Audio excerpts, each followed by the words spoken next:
ချိန်တို့အတွင်းမှာတိုက်ပင်မြန်အောင်ဘယ်လိုလေ့ကျင့်မလဲတိုက်ပင်မြန်အောင်ကျွန်တော်တို့လေ့ကျင့်မယ်ဆိုလို့ရှိရင်ပထမဆုံးကျွန်တော်တို့အရေးကြီးတာအချိန်ပဲเนาะကျွန်တော်တို့ကဟိုတစ်နေ့ကိုမှမိနစ်20လောက်မှကျွန်တော်တို့အချိန်တိုက်ပင်အတွက်အချိန်မပေးနိုင်အောင်ဆိုတော့ကျွန်တော်အဆင်မပြေဘူးပေါ့နော်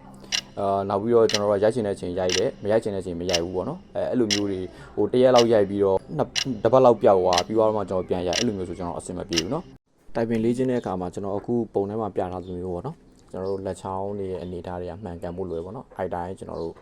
ဟိုထားပြီးကျင့်ဖို့လိုတယ်ပေါ့နော်ပြီးတွေပေါ့လက်ချောင်းတွေတင်တဲ့အခါမှာပေါ့နော်ကျွန်တော်တို့က relax ဖြစ်အောင်ထားရမယ်ပေါ့နော်ဟိုအရင်ကြီးအဲ့လိုစိတ်ထဲမှာတင်းကျပ်ပြီးတော့အဲ့လိုထားလို့ရှိရင်ကျွန်တော်အဆင်မပြေဘူးပေါ့နော်ဟိုစားရိုက်တဲ့သူတွေအနေနဲ့ကျွန်တော်အဲ့အဆင့်မှာအခက်အခဲရှိရဆိုတော့သိရပေါ့နော်လူတိုင်းဒီအခက်အခဲကိုကြုံရတယ်ဆိုတဲ့အခါကျတော့ကျွန်တော်တို့အဲ့ဒါကိုလေ့ကျင့်ယူရမယ်ပေါ့နော်ကီးဘုံနဲ့ကိုယ့်ရဲ့လက်နဲ့ကအထီးတွေ့စိမ့်နေရပါတော့။အဲဒါကြောင့်မို့ကျွန်တော်တို့အဲ့လိုမျိုးတွေဖြစ်တာပေါ့နော်။အဲ့တော့ကျွန်တော်တို့ကအထီးတွေ့များလာလေပေါ့နော်။ရိုက်လေအဲ့ဒီအခက်အခဲကကျွန်တော်တို့ပြည်လဲသွားမယ်ပေါ့နော်။ဒီစင်ကလူတိုင်းအခက်အခဲကြုံရတယ်ပေါ့နော်။ကိုတယောက်တည်းကြုံရတာမဟုတ်တဲ့အခါကျတော့ကျွန်တော်တို့အဲ့ဒါကိုကြော်ဖြတ်ကြမယ်ပေါ့နော်။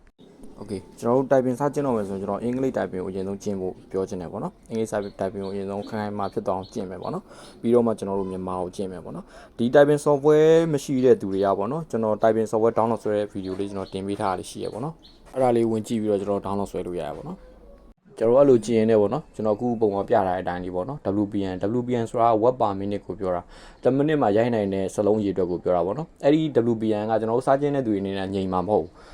15လောက်ရရင်ရမယ်အဲ့15လောက်ကနေပြီးတော့ကျွန်တော်တို့4လောက်ကိုဆင်းလဲဆင်းသွားမယ်ပေါ့နော်20လောက်တက်လဲတက်သွားမယ်မညင်ဘူးပေါ့နော်အဲ့ဒါကိုကျွန်တော်တို့ဟိုတစ်ခုလောက်ညင်သွားအောင်ကျွန်တော်အရင်ဆုံးကျင့်ပေးရမယ်ပေါ့နော်20ဥပမာ20ပေါ့နော်20လောက်ကိုကျွန်တော်တို့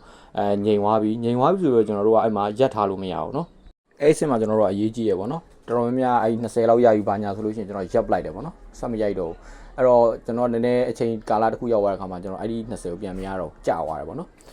WPN ငိမ့်နေဆိုတာဘယ်လိုအချိန်မျိုးလဲဆိုတော့ကျွန်တော်တို့ကဘယ်အချိန်ရိုက်အဲ့ WPN ကိုရနေအောင်ပြောတာနော်အဲ့ဒါအရေးကြီးရပေါ့နော်ကီးအားလုံးကိုကျွန်တော်တို့ကရိုက်တဲ့ဟာမှာကျွန်တော်က WPN တစ်ခုငိမ့်သွားပြီပေါ့နော်ဥပမာ20ဖြစ်15ဖြစ်ပေါ့နော်ငိမ့်သွားပြီဆိုရင်ကျွန်တော်တို့ကနောက်ထပ်ထပ်ပြီးတော့ upgrade လုပ်မယ်ပေါ့နော် upgrade လုပ်နေဆိုတော့လိုမျိုးပဲကျွန်တော်တို့22တက်လာတယ်တက်လာတာကိုကျွန်တော်ညင်အောင်လုပ်မယ်ပေါ့နော်အဲ့လိုမျိုးပဲကျွန်တော်တို့အစင်စင်အဲ့လိုမြင့်သွားမှာပေါ့နော် typing ပေါ့ကြည့်ရှုသူအားလုံးကျေးဇူးပါဗျ